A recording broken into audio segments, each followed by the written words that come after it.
Subscribe now and press the bell icon. Never miss an update.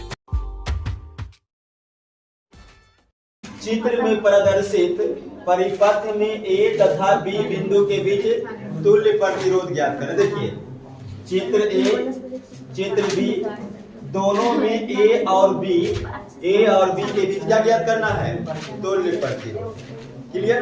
अब ध्यान दीजिएगा, चित्र A को देखिए, 5 ओम, 4 ओम, 10 ओम और 8 ओम और बीच में एक 9 ओम का प्रतिरोध लगा हुआ है। अब जरा ध्यान दीजिएगा, यहाँ पर हम पहले चेक कर लेते हैं कि ये भी टचस्टोन ब्रिज पर सेट करेगा कि नहीं करेगा।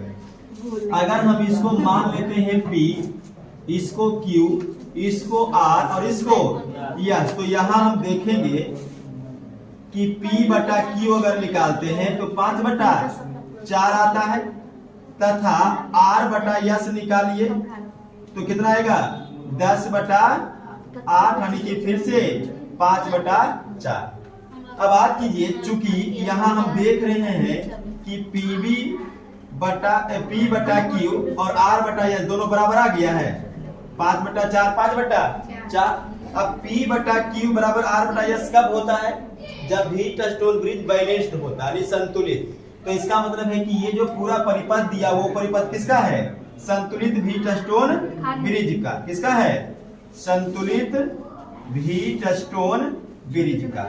अब अगर संतुलित भी टचस्टोन ब्रिज है तो आप बात कीजिएगा, संतुलित भी टचस्टोन ब्रिज में जो बीच का ब्रिज है, यानी इसको अगर गैल्वेनोमीटर मानिएगा तो गैल्वेनोमीटर के प्रतिरोध में कोई भी धारा प्रवाहित नहीं होता।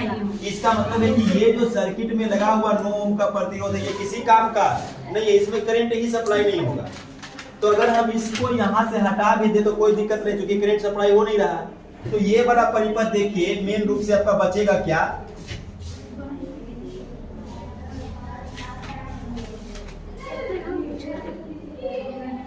A, B,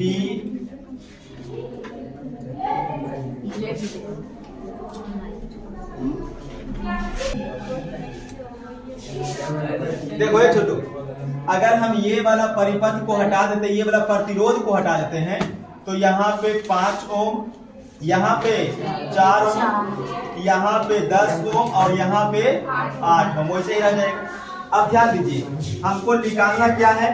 A और B के बीच तुल्य प्रतिरोध। अब देखिए A से B जाने का अगर हम ऊपर से देखते हैं तो एक रास्ता, और एक रास्ता में ये दोनों आ गया, इसका मतलब दोनों को श्रेणी क्रम में हम जोड़ सकते हैं। नीचे देखिए, यहाँ से यहाँ जाने का फिर एक रास्ता, तो ये दोनों भी श्रेणी क्रम में जुड़ जाएगा।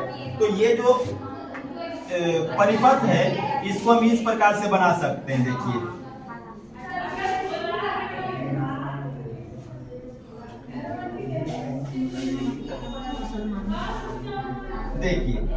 A, B, ऊपर का ये दोनों किसमें?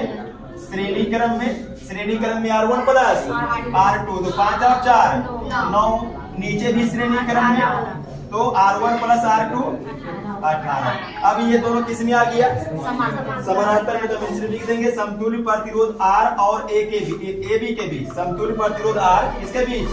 AB के बीच। समानांतर क्रम में क्या होता है? छोटू अलग अलग रहेगा तो R1 बटा R2, R1 प्लस, अब ऊपर में गुना कीजिएगा तो 9 तो 18 और 9 है, तो 18 गुना 9 कर दीजिए, और नीचे में जोड़ेंगे तो 18 9 27, 9 तिया 27 और 6 दूनी 18, तो कितना आ गया?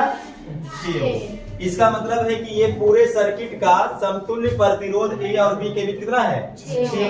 अब उसी प्रकार से यहाँ देखिएगा, इसमें ये वाला जो परिपथ बना हुआ है इसको थोड़ा सा चेंज करना पड़ेगा। देखिए यहाँ पर A बिंदु है, और A बिंदु से लेते हुए एक वायर गया 3 ओम, और ये फिर इसको जोड़ दिया कहां तक? 6 तक। तो देखिए यहाँ से यहाँ तक में A के बीच ये 3 ओम और ये 6 ओम का जुटा हुआ है। इसको देखिए कैसे बनाएंगे, ध्यान दीजिएगा। इस परिपथ को यहाँ पर A बिंदु है, और ये आगे जाकर किसको लेता है? एक 3 ओम वाला को और एक 6 ओम वाला को। ठीक है, ध्यान दीजिएगा, ये 6 ओम वाला के आगे एगो क्या जुटा हुआ है? 8 ओम, और ये कहां से जाता है? B से। तो मान लीजिए यहाँ पर B है, और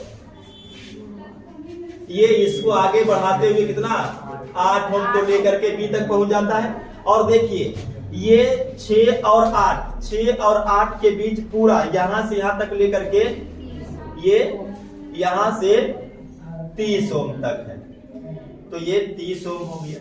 तो ये वाला जो सर्किट है उसको इस प्रकार से करिए, अब बन जाएगा। ये दोनों किस में आएगा? समानांतर में। तो कर दीजिए अब इसको सॉल्व। तो यहां से देखिए ए हो गया। अब ये दोनों को समानांतर में जोड़ेंगे, दोनों अलग अलग है, अलग अलग के लिए ये वाला फॉर्मूला लगाइएगा। क्या लगाइएगा? अच्छा, समानांतर क्रम में जोड़ेंगे, देखिएगा ना बन जाएगा। तो ये एक बन गया और इसको हम जोड़ रहे हैं समानांतर में, RP equal to R1 R2 बटा R1 प्लस R2। कर दीजिए 3 गुना 6 18 बटा 9, तो कितना हो जाएगा? 2। क्लियर? और आगे का 8 ओम वैसे ही रह गया। यहां पर कौन सा पॉइंट है? B point. और फिर नीचे से एक 30 ओम वाला गया है प्रतिरोध, बी तक मिलता है। अब फिर देखिए ये वाला 8 और ये वाला 2 किस में आ गया? श्रेणी क्रम में, एक ही लाइन में आ गया दोनों। तो इसको श्रेणी क्रम में जोड़ दीजिए। श्रेणी क्रम में R1 प्लस R2 यानी 8 और 2 10 ओम, और नीचे का 30 ओम, ये ए हो गया और ये बी हो गया। इसीलिए हमको निकालना क्या है छोटू? समतुल्य प्रतिरोध ए और बी के बीच। तो आर ए बी क्या हो जाएगा? दोनों समानांतर में है, अलग अलग है, तो R1 R2 बटा R1 प्लस R2। अब कीजिए R1 गुना R2 तो 30 गुना 10 और नीचे में 30 प्लस 10 यानी 40, खत्म। यानी 30 बटा 4 यानी कि 7.5 ओम। क्लियर? ये हो जाएगा।